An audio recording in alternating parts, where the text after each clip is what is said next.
आज हम साइंस में चैप्टर नंबर 2 क्या हमारे आसपास के पदार्थ शुद्ध हैं को कंटिन्यू करेंगे।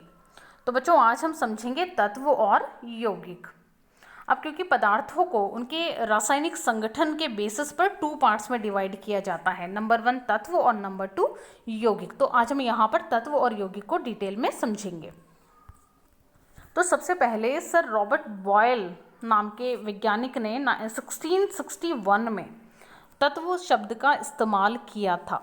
ठीक है, इनके अनुसार तत्व पदार्थ का वह मूल रूप होता है जिसे किसी भी रासायनिक प्रक्रिया द्वारा अन्य सरल पदार्थों में विभाजित नहीं किया जा सकता।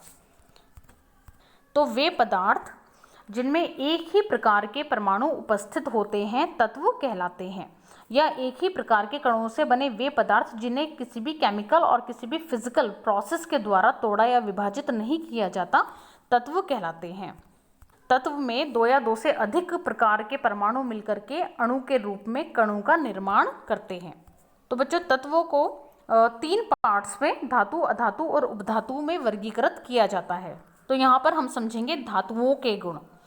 ठीक है, तो धातुएं जो होती हैं वो अघात वर्धनीय होती हैं। अघात वर्धनीयता का मतलब होता है जिन पर चोट करके या फिर जिनको दाब डाल करके जिनके क्षेत्रफल को बढ़ाया जा सके, इस प्रॉपर्टी को उनके कहा जाता है अघात वर्धनीयता।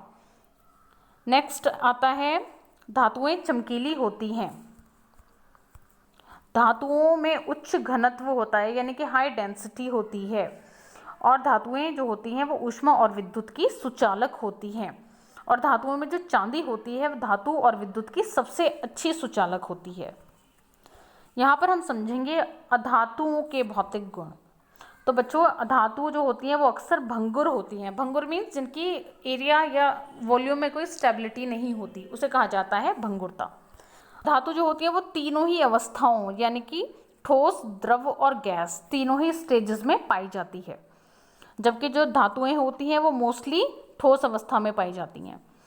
अधातु में कोई चमक नहीं होती, लेकिन आयोडीन ऐसी अधातु है जिसमें चमक होती है। अधातु नॉन मैलिएबल होती है। नॉन मैलिएबल से मतलब होता है कि अघात वर्धनीय नहीं होती, यानी कि चोट करके इनके क्षेत्रफल को बढ़ाया नहीं जा सकता। अब क्योंकि ये सॉलिड फॉर्म में नहीं होती तो इसीलिए ऐसा होता है। अधातु जो होती हैं वो ऊष्मा और विद्युत की कुचालक नहीं होती, सुचालक नहीं होती, कुचालक होती हैं। लेकिन ग्रेफाइट जो होता है वो केवल ऐसा धातु है जो विद्युत का सुचालक होता है।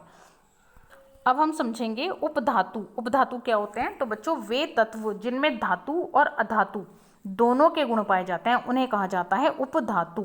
जैसे कार्बन, एल्यूमिनियम, सेलेनियम, ये सभी उपधातु कहलाते हैं क्योंकि इनमें धातु और अधातु दोनों की ही क्वालिटीज पाई जाती हैं। बच्चों तत्वों के बारे में कुछ और इम्पॉर्टेंट पॉइंट्स हैं जो हम यहाँ पर समझेंगे। अभी तक केवल 100 तत्वों की खोज की जा चुकी है, जिसमें से 92 तत्व ऐसे हैं जो कि प्राकृतिक हैं और बाकी के मानव निर्मित हैं। ज़्यादातर जो धातुएं होती हैं वो या फिर जो ज़्यादातर जो तत्व होते हैं वो ठोस होते हैं, यानी कि सॉलिड फॉर्म में पाए जाते हैं। केवल 11 तत्व ऐसे हैं जो कि रूम टेम्परेचर पर गैस हैं। ठीक है, और 2 तत्व ऐसे हैं जो कि रूम टेम्परेचर पर द्रव हैं। इनमें से एक है पारा और दूसरा है ब्रोमीन। ठीक है, ये लिक्विडी फॉर्म में पाए जाते हैं। और गैलियम और सीजियम जो है वो रूम टेम्परेचर पर या उससे कुछ अधिक करने पर ये द्रव अवस्था में लाए जा सकते हैं। अब हम समझेंगे यौगिक। यौगिक क्या होते हैं? तो बच्चों वे पदार्थ जो 2 या 2 से अधिक प्रकार के तत्वों के संयोजन से बनते हैं उन्हें यौगिक कहा जाता है। या फिर 2 या 2 से अधिक तत्वों को एक निश्चित अनुपात में मिलाने से यौगिक बनता है, जैसे कि HCl और H2O। HCl में जो हाइड्रोजन है और क्लोरीन ये दोनों 1:1 यानी कि 1:1 में है, तो यहाँ से बना HCl, यानी कि 2 तत्वों को कुछ इक्वल रेशोज में लेकर के यहाँ पर बना हुआ है एक यौगिक HCl। और ऐसे ही H2O हाइड्रोजन के 2 और ऑक्सीजन का 1 यानी कि 2:1 के रेशो में लेकर के बना हुआ यौगिक है। अब हम समझेंगे तत्व और यौगिक का डिफरेंस, इन दोनों में क्या अंतर होता है। तो बच्चों एक ही प्रकार के परमाणुओं के समूह को कहते हैं तत्व, जैसे कि सोना, चांदी, लोहा, गंधक, ये सभी तत्व हैं क्योंकि ये एक ही प्रकार के परमाणुओं से बने हुए हैं। जबकि यौगिक क्या होता है, दो या दो से अधिक तत्वों के परमाणु एक निश्चित अनुपात में संयोग करके बनाते हैं यौगिक। ठीक है, जैसे नमक NaCl और जल H2O, ऐसे ही अमोनिया, सल्फ्यूरिक अम्ल आदि। तो ये सभी हैं यौगिक जो कि तत्वों के एक निश्चित अनुपात में संयोग करके बनाए जाते हैं। और ऐसे ही जब हम यौगिक और मिश्रण का अंतर देखेंगे तो यौगिक तो बनता है तत्वों को निश्चित अनुपात में मिलाने से, और जबकि मिश्रण बनता है दो या दो से अधिक पदार्थों को किसी भी अनुपात में मिलाने से। ठीक है, जैसे चीनी और नमक का घोल। तो बच्चों यहाँ पर हमारा चैप्टर नंबर 2 क्या हमारे आसपास के पदार्थ शुद्ध हैं कंप्लीट होता है।